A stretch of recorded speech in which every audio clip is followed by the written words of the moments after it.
नमस्कार, आप देख रहे हैं जवाब तो देना पड़ेगा और आपके साथ में विजेंद्र सोलंकी। कभी थर्मल यूनिट में समस्या आना, कभी कोयला ना मिलना, कभी डिमांड बढ़ जाना, कभी मेंटेनेंस के नाम पर कटौती करना। हर 2-4 महीने में बिजली विभाग की तरफ से इनमें से कोई ना कोई बहाना बना दिया जाता है। सबसे पहले गांव की बिजली काटी जाती है, फिर शहरों की। एक बार फिर से यह हाल है। 5 यूनिट बंद है, फॉल्ट बता रहे हैं, लेकिन ऐसा लगता है कि फॉल्ट व्यवस्था में है, फॉल्ट सिस्टम में है। ना बैकअप प्लान, ना भविष्य की रणनीति, ना वर्तमान का आकलन और ना ही इतिहास से कुछ सीखना। सवाल यह कि आम आदमी को क्या कभी डिस्कॉम निर्बाध बिजली दे पाएगा? क्या कभी आम आदमी ये सोचे बिना दिन निकाल पाएगा कि उसकी बिजली कटेगी नहीं? क्यों प्लानिंग नहीं की जाती? जब आम आदमी आई बिजली का बिल ना भरे तो मीटर कट जाता है, तो फिर जब बिजली कटती है तो अधिकारियों पर पेनल्टी क्यों नहीं? सवाल यह भी क्या सच में हमारे पास इतने अधिकारी हैं जो व्यवस्थाओं को संभाल सके, या वो भी तंगी के शिकार हैं? आज बात इसी मुद्दे पर कि करंट का संकट है, लेकिन जिम्मेदार कौन है, समाधान क्या है?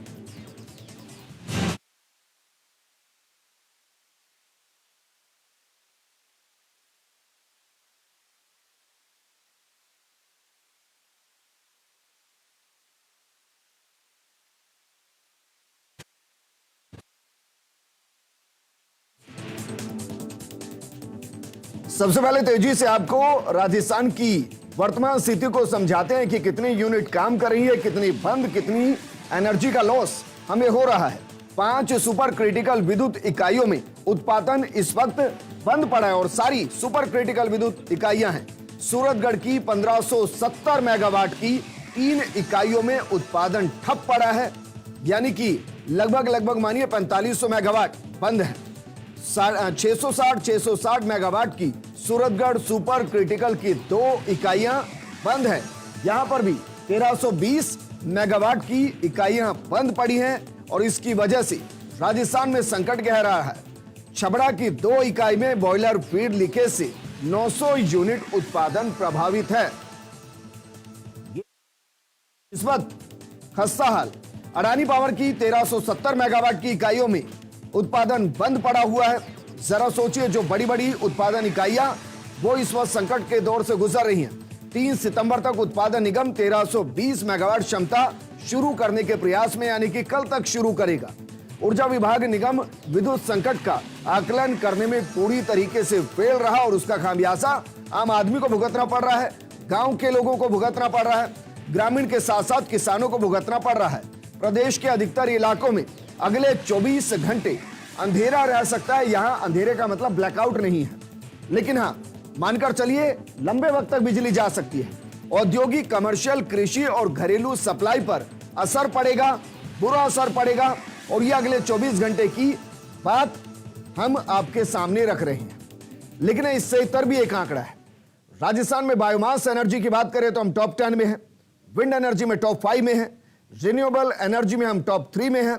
2024-25 तक हम ये कह रहे हैं कि कोयले पर निर्भरता 50% हमें घटानी है, ये भी सच है, लेकिन डिमांड पूरी करने के लिए क्या करेंगे? सवाल ये सबसे गंभीर कि आम आदमी जो वापस बीजने के दौर में जा रहा है, उसको पंखा चलता हुआ मिलेगा नहीं मिलेगा अगले 24 घंटे? इस पर बात करने के लिए हमारे साथ मौजूद हैं बीजेपी प्रवक्ता सुरेश गर्ग जी, कांग्रेस प्रवक्ता राजेंद्र मेघवाल जी, हमारे साथ राजस्थान विद्युत कर्मचारी संघ के महामंत्री अमित मल्होत्रा हैं और वरिष्ठ संवाददाता विकास शर्मा है। राजेंद्र जी, चर्चा आपके साथ सर। हर 2 महीने 4 महीने में एक नया बहाना होता है, बिजली काट दी जाती है, गांव वाले परेशान रहते, किसान परेशान रहते, फिर आके शहरों में भी कटआउट हो जाता है। कब तक ये चलता रहेगा सर? कोई समाधान क्यों नहीं? देखिए विजेंद्र जी, जहां तक अभी आपने अपने पूरे ग्राफिक्स में भी बताया कि 660 मेगावाट के जो सुपर क्रिटिकल पावर प्लांट्स हैं, जिसमें 2 सूरतगढ़ के हैं, 2 आपके अडानी पावर के हैं और 1 छबड़ा का है। तो एसटीपीएस सुपर क्रिटिकल प्लांट हैं और दूसरा 250 का 1 सूरतगढ़ में और 250 का 1 छबड़ा में बंद है। लेकिन मैं आपको बता दूं कि अभी जो विगत बारिश के जाने के बाद में एकदम से टेम्परेचर बढ़ा है, तो लोड एकदम से बढ़ा है। आपने भी देखा होगा कि काफ़ी लोड बढ़ा, और लोड बढ़ने से ये प्लांट एनुअल मेंटेनेंस पे नॉर्मली जाते ही हैं। मेंटेनेंस का अमूमन टाइम या तो मानसून के दौरान होता है जब लोड कम होता है, दूसरा हमारा होली के आसपास होता है जिस वक्त लोड कम होता है, तो उस वक्त मेंटेनेंस में। मैं आपको बता दूं कि कल शाम तक या दोपहर तक 2 प्लांट हमारे बिल्कुल रेडी हो जाएंगे। और अभी भी इस पूरे के पूरे जो सुनिए महीने के मेंटेनेंस पे जाते हैं, ये एनुअल मेंटेनेंस पे जाते हैं प्लांट। और कितने दिन के? 45 दिन से मानसून सक्रिय है सर, 45 दिन कम पड़ते हैं। देखिए वो वहां का जो सिस्टम है उसके हिसाब से मैं कह रहा हूं ना कि आपको कल 2 प्लांट आपके रेडी हो जाएंगे। उससे क्या हो जाएगा सर? उससे आपका 1320 का लोड एकदम से सप्लीमेंट हो जाएगा। और उसके साथ में दूसरे जो एसटीपीएस आपका सूरत अभी अगले 10-5 दिन में आप फिर दिवाली के मेंटेनेंस में चले जाएंगे। नहीं, मेंटेनेंस रेगुलर तो मेंटेनेंस में घुसा हुआ है। सुनिए, मेंटेनेंस सिर्फ 2 बार ही होती है। और इसमें मैं आपको बता दूं कि पूरी तरीके से ये प्लांट पूरे मैकेनाइज्ड हैं और मैकेनिकल फॉल्ट आ जाता है, कई बार ट्रिप भी हो जाता है, तो उसके अंदर ये चीजें हो जाती है। तो उसके अंदर पूरा का पूरा व्यवस्था अभी, क्योंकि मॉनसून भी था तो विंड और मतलब आपका सोलर का भी थोड़ा सा जितना हमारा नॉर्मल प्रोडक्शन होता है उतना नहीं हो रहा है। बहुत अच्छी बात है सर, मैं ये तो मानकर चल रहा हूं, मतलब सारी समस्याएं पता है, बस समाधान ही नहीं करना है। समाधान है ना, अभी मैं बता रहा हूं पूरी मतलब सुबह भी फाइनेंस सेक्रेटरी ने मीटिंग ली है और अभी भी चीफ सेक्रेटरी महोदय पूरे के पूरे जो ऊर्जा विभाग के उच्च अधिकारी हैं उनके साथ में उच्च स्तरीय बैठक कर रही है और समाधान निश्चित रूप से पूरा का पूरा निकाल लिया जाएगा और किसी भी तरीके का कोई संकट नहीं रहेगा। सर किसी रास्ते पे चलना होता है तो पहले टिकट बुक की जाती है, फिर आके खड़े हो जाते हैं कहीं पे कि इंतजार करते हैं, चलिए चलना है वहां पर तो टिकट भी मिली जाएगी कहीं से। जब पहले से मेंटेनेंस पे जा रहे हैं और पता है कि मेंटेनेंस पे जा रहे हैं और ये भी पता है कि हमारी बिजली की जो डिमांड है वो बढ़ने वाली है, तो कोई plan B, plan C, plan D कुछ होता तो होगा ना, या कुछ भी नहीं होता है? देखिए ऊर्जा विकास निगम प्लान, या मान लूं कि सारे दफ्तरों में तो ऐसे चल रहे होते हैं, अधिकारी बैठे हैं ना बैठे, उनको क्या फर्क पड़ रहा है कि ग्रामीण तबके में क्या चल रहा है? लेके चलते हैं तभी तो हम आपको ये सारी की सारी पोजीशन बता रहे हैं, अदरवाइज तो नहीं बता सकते थे ना। आज उच्च स्तरीय मीटिंग हो रही है, ऊर्जा विभाग के अधिकारी जो अपडेट देते हैं उसी को ही तो आपने भी दिखा, हम भी वही तो बता रहे हैं। बताइए कितने दफ्तरों के बंद करा दिए एसी, बताइए ना सर। किसी ने कोई अपील की एसी का बिजली संकट है, चलिए सारे दफ्तरों के एसी बंद कर देते हैं? अब बताइए ना, एसी का जब मन करता है काट देते हैं, चलिए भाई बिजली का मैं ग्रामीणों की बिजली काट दें। एयर कंडीशनिंग का लोड तो वैसे ही हमारा मानसून के बाद में कम हो गया और अभी चूंकि मानसून भी बीता है तो हमारा कृषि का भी इतना ज्यादा लोड नहीं है। तो ये सारी की सारी चीजें पूरी तरीके से मैनेज कर रहे हैं ऊर्जा विकास। हर साल अमूमन एक सी समस्याएं होती हैं और मुझे लगता है कि सबका स्ट्रक्चर भी पहले से तैयार होता है, तो समाधान क्यों नहीं होता?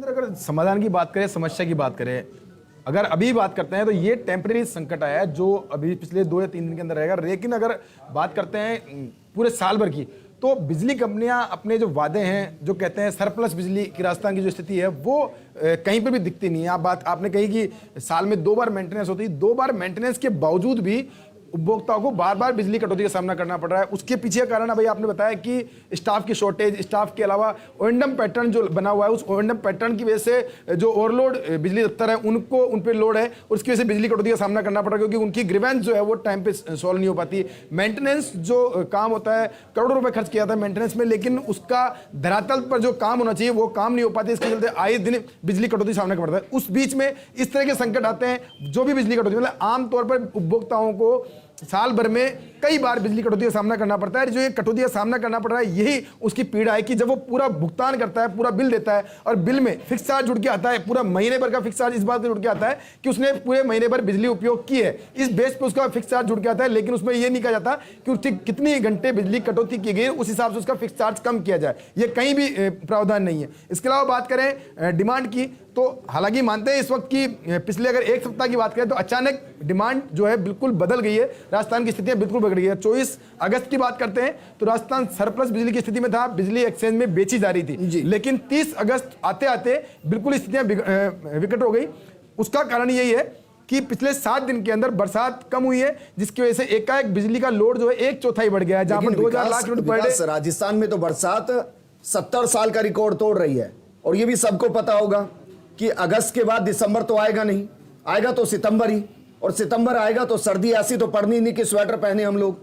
तो ये तो डिमांड बढ़नी ही थी, तो इसके लिए पहले से कुछ तैयारी तो की जानी चाहिए। तो जो मीटिंग्स आज हो रही हैं वो 10 दिन पहले भी हो सकती थी। लेकिन देखिए, अगर बात करें डिमांड बढ़ने की, तो अगस्त का महीना जो है वो डिमांड को बढ़ने के हिसाब से नहीं देखा जाता है, सितंबर से हम डिमांड को बढ़ने के हिसाब से देखते हैं। अगस्त की बात करें तो ये बरसाती सीजन माना जाता है, इसके अंदर अमूमन 2000 लाख रुपए बिजली की डिमांड जो है पर डे होनी चाहिए थी, और उस हिसाब से फोरकास्टिंग कर सकते हैं। लेकिन एकाएक जो डिमांड बढ़ी है उसका कारण है कि जोधपुर डिस्कॉम का जो क्षेत्राधिकार है, जहां पर जो डिस्ट्रिक्ट है उन डिस्ट्रिक्टों के अंदर बरसात थोड़ी कम हुई है, और उस वक्त इस वक्त खेतों में बिजली की डिमांड ज्यादा बढ़ रही है, वहां पे पंप जो है ज्यादा चल रहे हैं, इसकी वजह से वहां लोड बढ़ा है, और इसी वजह से एकाएक बिजली की डिमांड, मैं आपको आंकड़े बता रहा हूं कि 2400 लाख बिजली की डिमांड जो थी वो अभी 2000 के आसपास थी, वो एकदम से 2800 लाख यूनिट के आसपास पहुंच गई, यानी 800 लाख यूनिट पर डे की डिमांड बढ़ी है, यानी कि एक चौथाई डिमांड जो है पिछले 7 दिन में बढ़ी है। और उस बीच में बिजली की यूनिटें बंद हो गई, जो बिजली की यूनिटें बंद हुई, इस वजह से दोनों चीजें, एक तरफ जहां डिमांड बढ़ी है वहीं दूसरी और यूनिटें बंद हो गई, इसलिए पूरा संकट खड़ा हुआ है। जब ये कहें कि 5 दिन पहले हमारे पास सरप्लस थी तो हमने किसी को बेची होगी ना, तो जब हमें जरूरत है तो हम खरीदते क्यों नहीं वक्त से?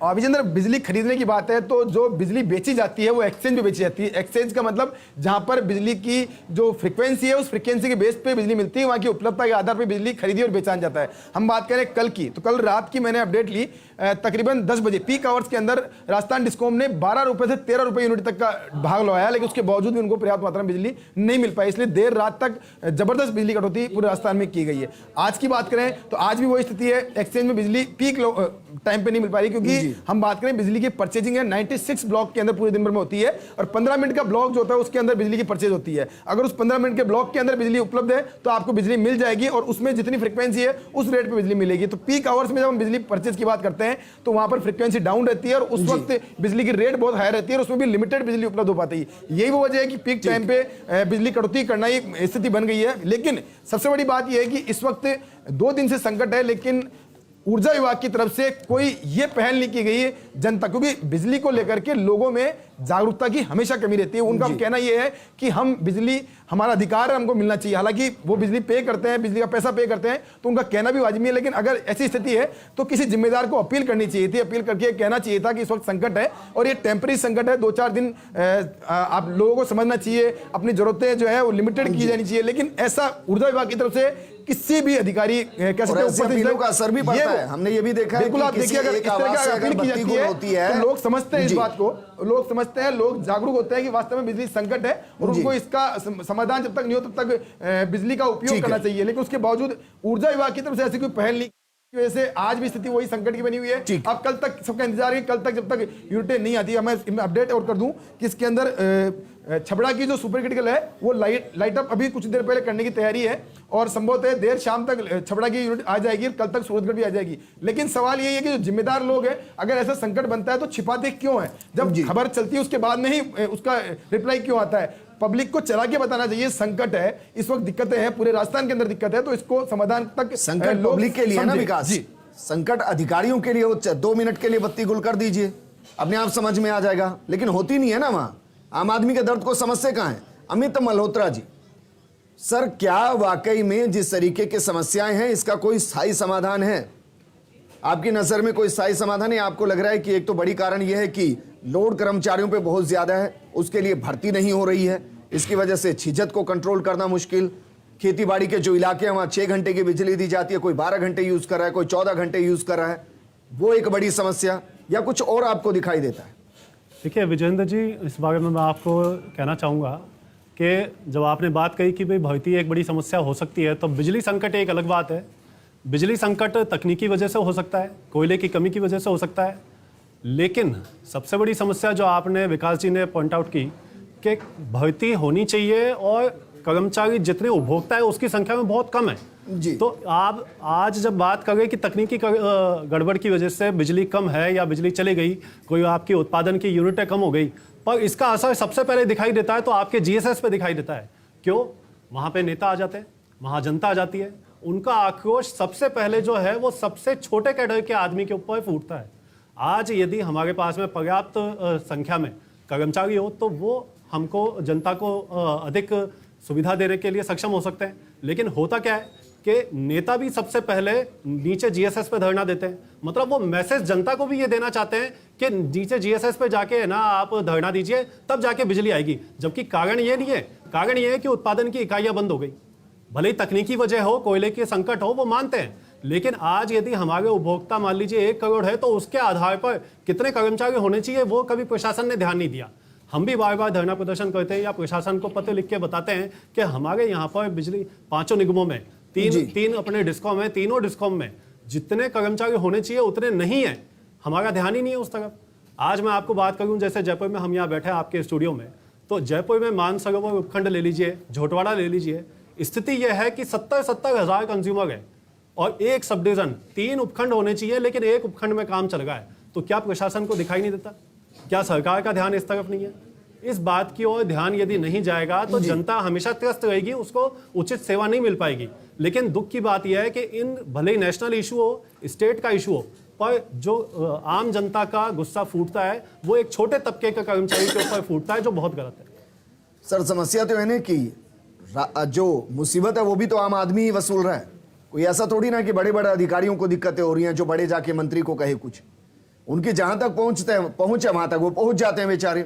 लेकिन सुरेश गर्ग जी, विपक्ष कहीं तक पहुंचता है या फिर वो मानकर चल रहा है कि जैसे ही जनवरी के महीने में हम जाएंगे और जब हमें तारीख के साथ साल दिखाई देगा 2023 बस फिर हमें एक्टिव होना है?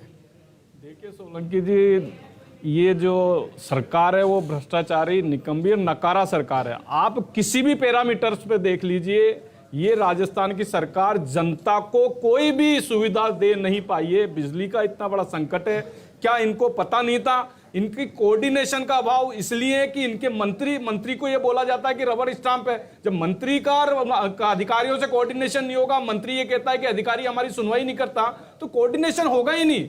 आज अगर आपको मार्केट में, जब हिंदुस्तान में सबसे ज्यादा प्रोडक्शन राजस्थान के अंदर होता है, तो क्यों नहीं बिजली उत्पादन पे ध्यान दिया जाता है? क्यों नहीं वो बिजली परचेज की जाती है? ये कहते हैं कि साहब 12 रुपए में, अरे भाई 12 रुपए में, लेकिन वो कोऑर्डिनेशन के अभाव की वजह से इनको बिजली नहीं मिलती है। इन्होंने जब सरकार आई थी तब इन्होंने वादा किया था कि हम किसानों को दिन में बिजली देंगे। ये दिन में तो छोटो साहब किसानों को बिजली देने की, ये तो आम आदमी को बिजली देने के लिए भी तरस रहा, आम आदमी तरस रहा। 8-8, 10-10 घंटे, गांव के अंदर तो 24 घंटे बिजली की कटौती हो रही है। तो ये कोऑर्डिनेशन का अभाव है। अभी कल परसों ही मुख्यमंत्री जी ने बोला कि साहब सड़कों के अंदर गड्ढे हो रहे हैं, इंजीनियर और ठेकेदार मिले हुए हैं। तो भाई वही चीज हो सकता है कि ये बिजली विभाग के अंदर भी यही हो रहा, ठेकेदार और इंजीनियर मिले हुए। कल के अखबार के अंदर आया था कि साहब मार्केट के अंदर ट्रांसफार्मर जो 90,000 रुपए में 35,000 रुपए में ट्रांसफार्मर मिल रहा है, पेपर में आता है। जिसके बाद में सरकार क्यों चेती है? जब जनता की कोई भी सुविधा ले लो, जनता की कोई सुविधा ये दे। मुख्यमंत्री अगर कह रहे हैं तो मैं तो उसको साधुवाद दूंगा। जो काम विपक्ष को करना चाहिए, मुख्यमंत्री खुले मन से कह रहे हैं कि भाई इसको सही कीजिए। सोलंकी भी वो काम मुख्यमंत्री जी अपनी कमजोरी बता रहे हैं कि मैं कह रहा हूं जो बड़ी बड़ी बातें यहां बैठकर की जा रही है, सुनिए ना, प्रशासन को सम्मान, मैं ये कह रहा हूं, अरे सर आपको नहीं लगता? चलिए सुरेश गर्ग जी, 2023 में हमारी सुरेश गर्ग जी, आपसे अगर इसीलिए जनता के बीच में जाना ही नहीं है 2023 में तो हम ही रहे। तो इस हिसाब से तो मानू ना कि गोल्डन अपॉर्चुनिटी है विपक्ष के लिए, यही मानू ना। तो सड़कों पर उतरते क्यों नहीं है? आंदोलन करते, या मान लिया जेब का पैसा खर्च ही नहीं करना है, वैसे ही आ रही है सरकार। लेकिन साहब ये सो रही है सरकार, तो इनको परवाह ही नहीं है। इनको अपने एमएलए को मनाने में लगे हुए रहते हैं। एमएलए को खुली छूट दे रखी है कि करो भ्रष्टाचार, आप ट्रांसफर पोस्टिंग के अंदर भ्रष्टाचार। मैं ये पूछ रहा हूं विपक्ष में करंट है या नहीं है? जनता किसी अरे सुरेश गर्ग जी, सुरेश गर्ग जी, मैं ये पूछ रहा हूं विपक्ष में करंट है या नहीं है? क्यों नहीं है? विपक्ष में करंट है। विपक्ष हर मुद्दे पे ला रही है। अभी आप देखिए धौलपुर के अंदर एक आईएन को मारा था, को 20-21 जगह से मारा था और उसकी हड्डी पसली। मल्लिंगा जी ने एमएलए जो इनके हैं, इसके बावजूद एमएलए जी को गिरफ्तार नहीं किया। गिरफ्तार किया तो दूसरे दिन छोड़ दिया था। तो जनता भाई जब कर्मचारियों को मारेगी पीटेगी तब आपकी निगाह में आएगी क्या? क्यों नहीं जनता को राहत देते हो? घुमाते हो। आप ये बताइए कि मैं ये पूछ रहा हूं विपक्ष में करंट है या नहीं सर? बीजेपी तो बाय डिफॉल्ट विपक्ष में आंदोलन करने के लिए जानी जाती है। करंट कहां गया? फ्यूज पूरा पड़ा है। आंदोलन कर रही है साहब, बीजेपी आंदोलन कर रही है, लेकिन गहलोत जी के जूतों रहेंगे ना। अंतिम आंदोलन बताइए कौन सा किया? छात्रों ने परिणाम दे दिया ना आपको, छात्रों ने परिणाम दे दिया ना। अभी यूनिवर्सिटी के इलेक्शन हुए थे, दे दिया ना। आपको पता है 10 में से 6 जगह निर्दलीय जीते, कहना चाह रहा हूँ 4 जगह एबीवीपी जीता, उसमें खुश हो गए। 26% वोट बैंक के साथ। रुक जाइए, मुद्दे से ही भटक गए हैं। राजेंद्र मेघवाल जी, आज युवा शक्ति भी, राजेंद्र मेघवाल जी, जनता भी नाराज है इनसे। सर कभी हम ऐसी डिबेट कर सकते हैं जिसमें हम ये बात करें कि देखिए संकट था, संकट के बारे में पहले से एक्शन लिया गया, संकट आता उससे पहले इसका समाधान कर दिया गया और ये सरकार आम आदमी के लिए प्रतिबद्ध है, संकट आने ही नहीं देगी, उससे पहले समाधान कर देगी। कभी हम ये डिबेट कर सकते हैं? विजेंद्र जी, इसका फर्क आपको अगर समझना है तो आपको केंद्र सरकार और राजस्थान सरकार की तुलना करनी पड़ेगी। मैं आपको बता दूं, कोल संकट इस केंद्र सरकार की वजह से आया था जब उन्होंने कोयला विदेशों से आयात किया था और स्टेट के लिए कंडीशन रखी थी कि 10% कोयला विदेशों से जो आयात किया जा रहा 5 गुना रेट पे, उसके लिए कोयले का घोटाला इन्होंने किया। आज ये इतनी बड़ी बड़ी बातें कर रहे हैं। नहीं, आपको पता नहीं है। और पूरी की पूरी बात मैं बता दूं, ये राजस्थान सरकार के लिए जवाबदेह है और ये लोग जनता को लूटने का काम कर रहे हैं। लूटने का पूरे का पूरा जो एनर्जी सेक्टर है, उस एनर्जी सेक्टर को स्पॉइल कर दिया इस केंद्र सरकार ने 8 सालों के अंदर। कोल इंडिया के ऊपर पूरी तरीके से लिया और ये अपने आदमी को कोयला इंपोर्ट का लाइसेंस देते हैं पूरा का पूरा। अरे आप लोग, अरे आपको पता है कोयला इंपोर्ट कौन कर रहा है? कोयला इंपोर्ट कौन कर रहा है? 10 छोड़िए ना, आप तो विदेशों से कोयला एक्सपोर्ट कर रहे हो। जबकि राजेंद्र मेघवाल जी, मुझे बताइए इन 5 में से कोई यूनिट है जो कोयले के संकट की वजह से बंद है? मेरी बात सुन लीजिए, मैं बताइए ना, कोई सी बंद है? मैं पूरे एनर्जी सेक्टर की बात कर रहा हूं। केंद्र में आपने कहा ना राजस्थान सरकार और केंद्र सरकार, अरे चुप रहिए, आपको पता नहीं है। जबकि पूरा का पूरा केंद्र सरकार इस पूरे एनर्जी सेक्टर को स्पॉइल कर रही है और ओपन मार्केट के अंदर आप देखिए ना आपके हाथों से। अरे राजेंद्र मेघवाल जी, के ऊपर क्या नियंत्रण नहीं होना चाहिए? मैं फिर सवाल रिपीट कर रहा हूं, इन 5 में से कोई एक यूनिट बताइए जो कोयले संकट की वजह से बंद हो। मेरी बात सुन लीजिए, कोयले संकट की वजह से आपको या बताया कुप्रबंधन कि की वजह से पूरे के पूरे एनर्जी सेक्टर को ओवरऑल स्पॉइल करने में केंद्र सरकार की गलत नीतियां जिम्मेदार है। मैंने आपको बता दिया, तक तैयार हो जाएगी। वो झूठ बोल क्या रहा है। तैयार हो जाएगी? एक मुख्यमंत्री बोलता वो भी झूठ बोलता राजेंद्र है। मेघवाल जी, क्या तैयार हो जाएगी शाम तक? पहले तो आप ये सुनिश्चित कर लो, मैं बोलूं तो ये बीच में ना बोले। मैं ये जब बोल रहे थे सरकार के ऊपर दोषारोपण तो कह रहा हूं ना, पूरे एनर्जी सेक्टर को स्पॉइल कर दिया सिर्फ अपने आदमी को पन पाने के चक्कर में। राजस्थान का संकट है तो राजस्थान की समस्या को सोल्व करो ना आप। सुरेश गर्ग जी, सर पूरी सड़कें हैं विपक्ष के लिए, कम से कम यहाँ तो सुनने दीजिए। आप बोलिए ना उनके खिलाफ जितना है, करिए बड़े बड़े। अरे नहीं बोल सकते ना, ये किस लिए बोलेंगे? आइए ना इनके सड़कों पास पे। में कोई एजेंडा ही नहीं है। विपक्ष आइए सड़कों पर, विधानसभा में आइए, लेकिन ठीक है बोलने दीजिए ना। मैं ये कह रहा हूं राजेंद्र कि मेघवाल जी, मैं ये पूछ रहा हूं इन 5 में से पहले तो ये क्लियर कीजिए, एक भी यूनिट कोयले संकट की वजह से बंद नहीं है, कहिए पहले तो। मैं आपको यह कहना चाह रहा हूं कि आपने जब कंपैरिजन की बात की तो मैंने कहा कि इस पूरे एनर्जी सेक्टर को स्पॉइल करने में केंद्र सरकार की गलत नीतियां जिम्मेदार है और ये जो टेम्परेरी संकट है उसके लिए मैंने आपको बताया और आपके कॉरेस्पॉन्डेंट ने भी बताया। आते हैं सर, कितनी बार टेम्परेरी संकट आते हैं राजस्थान में? साल में कम से कम 3-4 बार तो आते ही है। 2 बार मेंटेनेंस का इश्यू होता है और उसके अलावा आपका माइंस में पानी होता है, दूसरा कोयले का संकट। जब विकास जवाब दीजिए सर। ये कह रहे हैं कि साल में 4 बार संकट आता है, लेकिन कई बार स्थिति ऐसी बनती है कि हमारे पास बिजली उपलब्ध है, उसके बावजूद हम बिजली नहीं दे पाते। उसका जवाब कौन देगा? आपका सिस्टम जो है वो मेंटेनेंस के नाम पे पहले महीने भर 2 महीने काम करता है, फिर दोबारा उसी अगले महीने कह दिया जाता है कि नहीं कोई फॉल्ट हो गया है, बिजली गुल, लाइन टूट गई, बिजली गुल, सिस्टम काम नहीं कर रहा, बिजली गुल। देखिए तो विकास ये जो जी, जवाब है ना, देखिए विकास जी, 2018 के बाद में 2018 के बाद में जो ये हमारे पीएनडी लॉसेस थे, बिजली उपलब्ध है, उसके बाद बिजली मिल जा रही है, लॉसेस तो ये कम हुए। नेशनल लॉस है। किसी घर में अगर बिजली उपलब्ध है, हमारे पास बिजली उपलब्ध है और बिजली नहीं आ रही काम में, तो ये हमारे लिए राष्ट्रीय नुकसान है, क्योंकि बिजली कहीं स्टोरेज नहीं की जा सकती, वो ग्रिड में जाएगी। उसे हमारा उपभोग, हमारी जो बिजली, हमारा अधिकार जो है वो हमसे छीना जा रहा है। किस नाम पे? कभी मेंटेनेंस के नाम पे, कभी कोयला क्राइसिस के नाम पे। तो ये वो व्यवस्था जो ना वो लेकिन विकास, जब एक मेंटेनेंस होती होगी तो ये सुनिश्चित होता होगा ना कि अगले मेंटेनेंस पीरियड से पहले वो निर्बाध आपूर्ति करेगा। ये तो कोई करता होगा, ये भी नहीं करता कोई। बिल्कुल विजेंद्र जी, यही बात है। हमने जो बात कही वो यही बात, हमारा सवाल भी यही है, जो आज की डिबेट है उसका सार भी ये निकलना चाहिए इस बात को लेकर कि बिजली, निर्बाध बिजली आपूर्ति कब मिलेगी। अगर हम आज की बात करें, कह रहे हैं टेम्परेरी व्यवस्था, टेम्परेरी दिक्कत, क्या पूरे साल भर इस तरह की दिक्कतें समाधान हो जाएगा? क्या मेंटेनेंस के बाद में बिजली निर्बाध आपूर्ति मिलती है? सर्दी जैसे सीजन के अंदर बिजली उपलब्ध नहीं हो पाती है, बिजली कटौती होती है, इस बात को लेकर होती है कि तार टूट गया, कभी ग्रिड फेलियर हो गया, कभी।